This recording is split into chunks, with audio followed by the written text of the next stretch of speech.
Hey Casibang's crew, welcome to part 2 of our memory information from Unit 2. So last we left off, we did encoding, and we talked about how we encode and what types of memories and different things that we can do to help us maintain our encoding abilities. Now we're going to move on to the second phase of the Atkinson and Chiffron model, storage.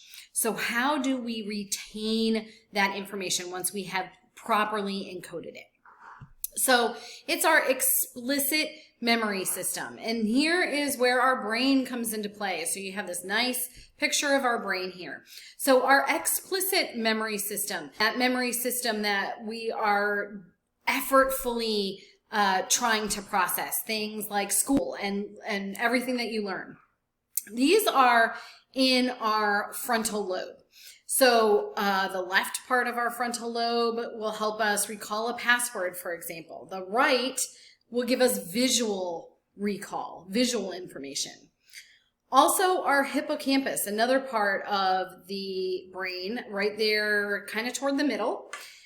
That is temporary storage for our long-term memories. This is another reason that sleep is so important, because during sleep, our memories are processed into our long-term memory storage in the hippocampus.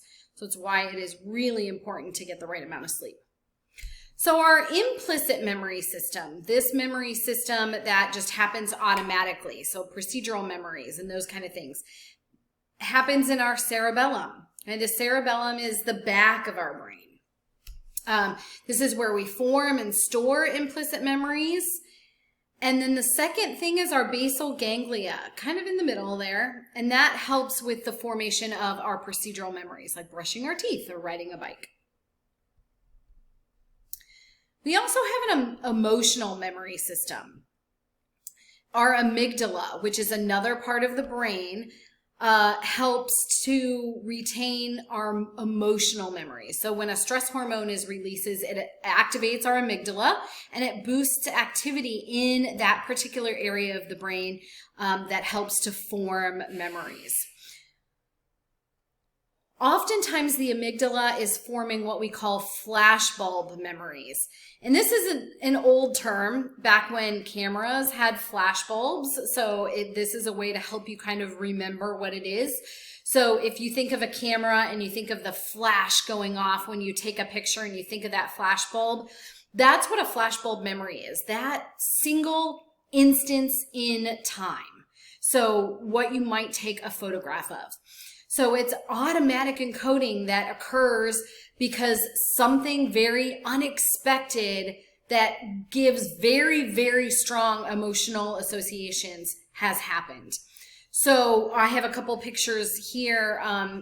Perhaps your grandparents or great-grandparents, if you still have great-grandparents with you, will remember when JFK was shot. More recent history, not really for you guys, but like for me, your parents' age probably, is 9/11. Okay, so what happened on 9/11? If you went home and you asked your parents if they remember where they were or what they were doing, or sometimes even what, music was playing, or what clothing they had on that day, or maybe what they had for breakfast, they might remember those types of things. And that's because it's a very emotional moment. And those emotional memories are stored in our amygdala.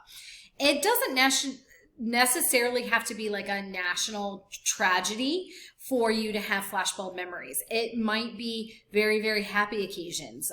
The birth of my children, for example, my wedding day. So happy things, as long as it's a very strong emotional association. So here's a graphic that explains our memory storage. And a lot of these things we've already gone over when we went over encoding on the last video. But this just puts it into a hierarchy for you to try and remember. And again, this is another visual encoding example to try and help you remember these things. So on the one side, on the left-hand side, we have our automatic processing. So we automatically process our implicit memories, otherwise known as non-declarative. And these are without conscious recall, which means we don't have to think about how to do something to remember to do it. Processed in our cerebellum and on our basal ganglia, we just learned about a couple slides ago. And these are the specific types of memories along the bottom. So space, time, and frequency. So where you had dinner last night. Did you go out to dinner? Okay. Motor and cognitive skills, things like riding a bike or brushing your teeth. And then classical conditioning, which we haven't talked about yet, but we will. So classical conditioning is that we have learned through experience certain things. So if you are terribly afraid of going to the dentist office, you have probably learned that by either observing someone being afraid of it or going to the dentist yourself and not really loving the experience. And then on the right-hand side, we have our effortful memory processing. So these are our explicit memories, declarative, okay, which means we have to really consciously try to recall them. Processed in our hippocampus and our frontal lobes. And these types of memories are things like facts and general knowledge. So this module's concepts, for example, okay, anything that you're learning in school.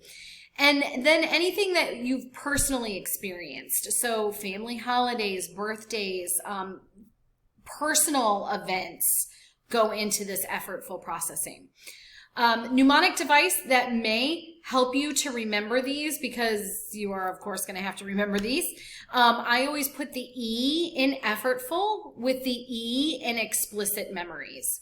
So that's how I try to use that as a mnemonic device to try and help me that the effortful goes with the explicit memories.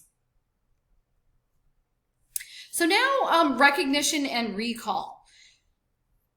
These are types of retrieval that your brain is using, that you are trying to use every time you try to remember something. So recognition is just our ability to match a piece of information to a stored image or a stored fact. So think of a multiple choice test. So you have a multiple choice question, and then you have 4 or 5 answers, and all you have to do is match the information to some memory that you have in your brain. Definitely an easier way to test your memory. The second one is recall. So this information has to be pulled right out of your memory with little to no help. Okay, so very few external cues. So a recall test is going to be more like a fill in the blank test. Okay, no word bank for you to take a look at, for you to jog your memory, or for something to come back. You just have to pull that information right out of your brain. Fill in the blank test. Yep. Okay, so recall. There's a couple of things that affect our ability to recall. The first is serial position effect. So this just says that we have a much better memory for items at the beginning or at the end of a list, and we really kind of forget about the things in the middle of a list. So remember back to the last video when I said short-term memory held about 7 things, give or take. So if I give you a list of 15 items, you're more likely to remember the first couple and the last couple, and the ones in the middle are the ones that are really going to get lost. You can have primacy effect, which is remembering that information that's at the beginning of the list. So primacy, think like prime or primary first. And then recency effect, which is remembering the information at the end of the list. So more recent information. We use retrieval cues to help us get this information that we have encoded into our memories to help us get that information out. So a retrieval cue is any stimulus that can be used to help bring that memory to our consciousness, right? Any stimulus. So can you think of a couple of examples of retrieval cues that you have used in the past? One retrieval cue is priming. So this activates associations in our brain or in our memory. So it predisposes your perception, your memory, or your response. So we've been primed by something that we remember or that we know or that we've seen or heard before. So for example, a woman is watching Days of Our Lives. A man on the show is caught cheating on his wife. Later that evening, the woman was contemplating her own marriage and potential problems she and her husband were facing. So what triggered her thought process? And was it intentional? This is an example of priming. She may not have thought about her own marriage and any potential problems had she not been primed to think about potential marital problems by having watched that show. And it is not intentional. Okay? This is just something that our brain, that our memory does without us really thinking about it. So we also have something called mood congruent memory. So memory process that retrieves memories that match the mood that you are in. So for example, if you're having a rough, bad day and you're just really frustrated or super angry, the memories that you're thinking about may all be those super frustrating, super angry memories. Conversely, when you're having a great day, you're super happy, everything is awesome, you're having a wonderful relationship with your boyfriend or girlfriend, all you can think about are the really happy, great memories. That's mood congruent memory. The other thing are state dependent memories. So if you are in a particular physiological or psychological state when you make the memory, it'll be a lot easier for you to recall the memory in that same physiological or psychological state. So for example, if you are studying for your Unit 2 AP Psych test and you are chewing gum, then you should be chewing gum when you take the test. That's state-dependent learning. So whatever you are physiologically or psychologically doing when you're studying, it's better if you do that same thing while you're taking the test. The same can go for music. Like if you're listening to music while you're studying, you should really be listening to music while you're taking the test as well. Tip of the tongue phenomenon. Have you ever had a time where you are trying to remember something and it's like right there, it's like right in the front of your brain and you just can't quite grasp it, you just can't get it out, but you know it's there? That's tip of the tongue phenomenon. So you can't recall a word, but you know it's there. Okay, or a memory or a phrase or something like that. And so we call that tip of the tongue. It's like, it's right there. It's on the tip of your tongue. You just can't quite get it out yet. So now we move on to forgetting. Okay, so if our long-term memory is, it can hold everything indefinitely, then why do we forget stuff? Okay, so what's going on there? So a couple of biological reasons for forgetting, we'll kind of start there, are different types of amnesia.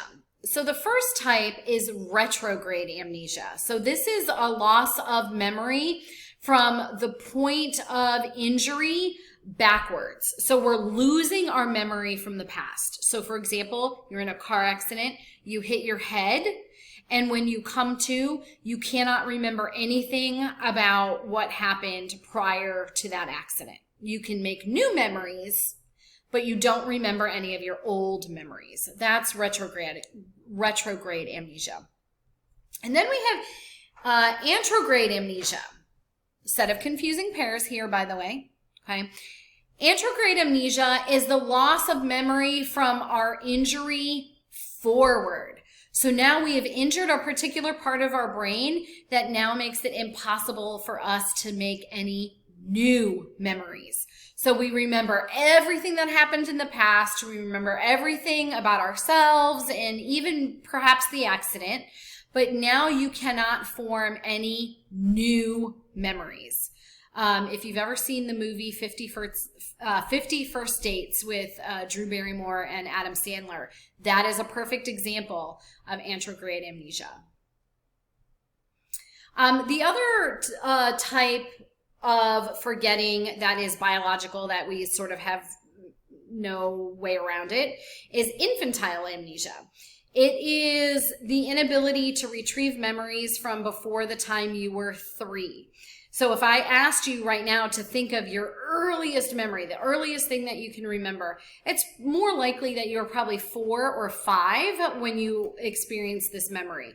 So there are lots of research being done on this right now, but they feel like the infant's brain, because there's so much going on there, they do not retain any memories. Like their hippocampus is just plain not working until they're about 3 years old. Here's an example. Christmas Day, 1985, James McDonald came home to his wife in Larchmont, New York after 14 years of amnesia. He had lost his memory after suffering head injuries in 2 automobile accidents. He had gone to Philadelphia and found a job in a restaurant.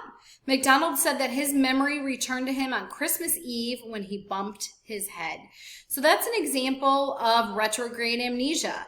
And when he further sustained another injury, all those memories came right back to him. Excuse me. So another reason that we may forget something is something called encoding failure. So remember when we talked about encoding. So sometimes we encode things incorrectly, and that's why we can't remember it. That's why we got, 5 questions wrong on our exam. We just didn't encode it correctly.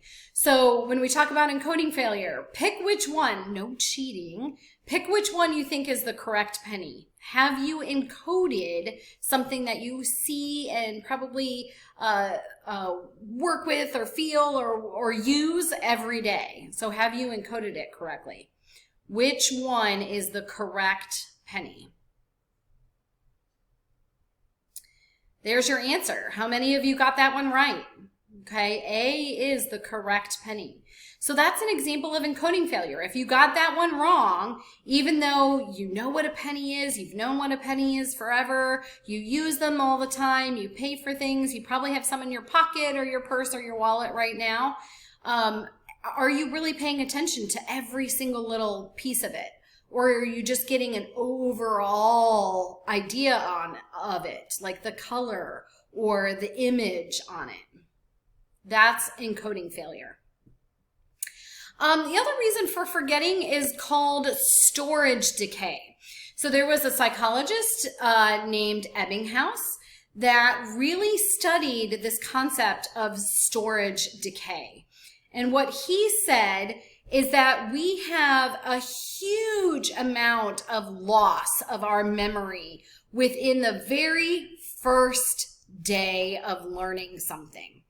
Okay, so on this graph right here, you see the percentage of, he gave people a list of words to remember, and then he tested their memory on it for several days up to a month later. So immediately after trying to memorize the list, people remembered only roughly about 60% of the list. So that's immediately afterwards, only about 60%. By the next day, they had already lost 30% of that and could only remember about 30% of the list. And then you notice going through to day 3, we're now down to about 25% of the list. And then it kind of levels off to the point where we get to about 30 days. And 30 days later, we're only remembering about 20% of what we remembered. So now think about how this affects you in school. Okay, if you are only remembering about 30% of what we learned in yesterday's class, and by the time we take our exam in another like 2.5 weeks, you're only going to remember about 23% of what you learned. Okay, so that's a pretty scary thought. That's why we want to use all these study skills that I gave you right at the beginning and all of these encoding strategies to make sure that we really are encoding this information correctly. Okay, so Here is another example, and this is years, actually. So this is years after learning a second language, Spanish to be exact. So again, you see that the curve, even for learning a second language over the course of years, and the curve for learning a list of words over the course of just 30 days, you notice the curve looks almost exactly the same. Okay, a large spike where we, or drop, I'm sorry, a large drop where we lose retention, and then it kind of levels off a little bit. So another concept for retrieval failure is interference or blocking. So something else, some bit of information is interfering with our ability to remember that piece of information. So types of interference, we have proactive interference and we have retroactive interference. Another set of confusing pairs, a really difficult set of confusing pairs, so highlight it, circle, put a star next to it. This is one that tends to show up on every single exam because it is a really, really hard one. So proactive interference is when old information is interfering with our ability to remember new information. So for example, if we had lockers this year, okay, let's say your old locker combination from last year is interfering with your ability to learn the new locker information this year. Okay, so old is interfering with new. And then retroactive interference is when the new information is interfering with you being able to recall the old information. So this could be you just moved to a new house and you know that new address, but when someone asks you for what your old address is, all you can think of is the new address. You're really struggling trying to remember that old address. Okay, so that is an example. And tomorrow in class, I will give you a mnemonic device to help you remember these two.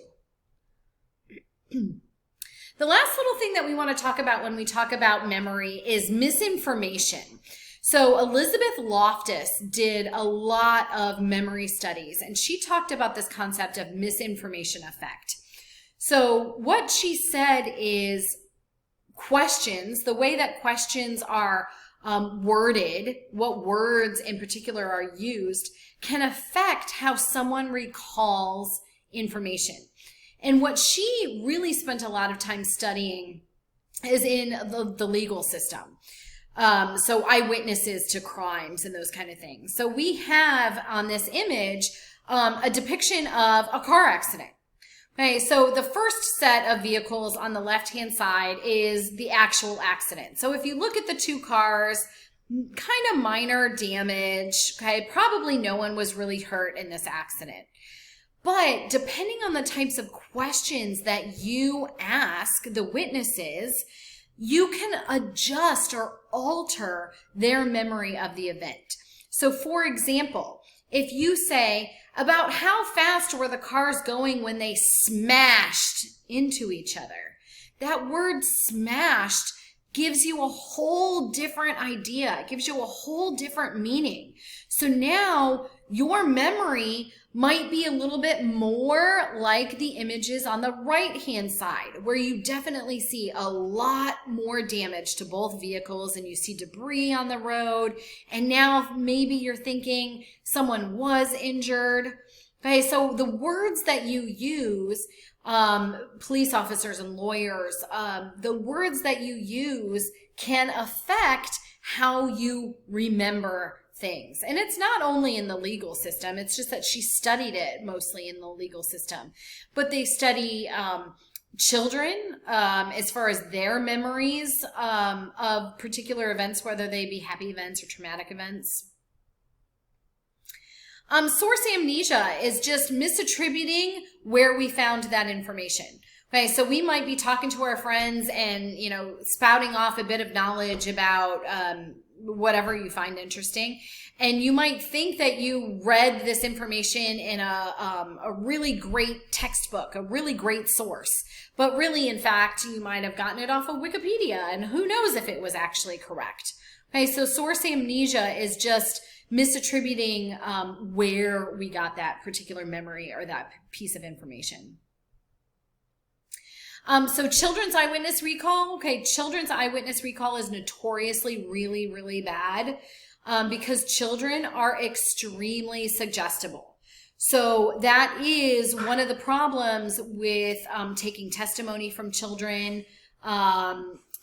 Sometimes children accusing adults, parents or other adults in their lives of abuse because their memories are very suggestible. If there's another trusted adult sort of asking them leading questions, then it can affect their memory of that particular event. So here again, Elizabeth Loftus does a lot of studies with children on those repressed or constructed memories of abuse. And when they say constructed memories of abuse, they're talking about, if they're in therapy with a psychologist, and depending on what types of questions the psychologist asks, they could kind of inadvertently, it's usually not done on purpose, but inadvertently kind of planting memories in the head of the children, and the children believe that it's true, but it really never happened. Okay. All right, and that is it for memories. It's a lot of information on memory here. Lots of information. Don't forget to finish your video guided notes and write down questions. I want to see every person come into class with at least one question tomorrow. I will give you a mnemonic device to help you with the proactive and retroactive interference, and we will be doing some activities using the misinformation effect and Elizabeth Loftus studies with constructed memories. All right, I will see you guys tomorrow. Have a great afternoon. Bye.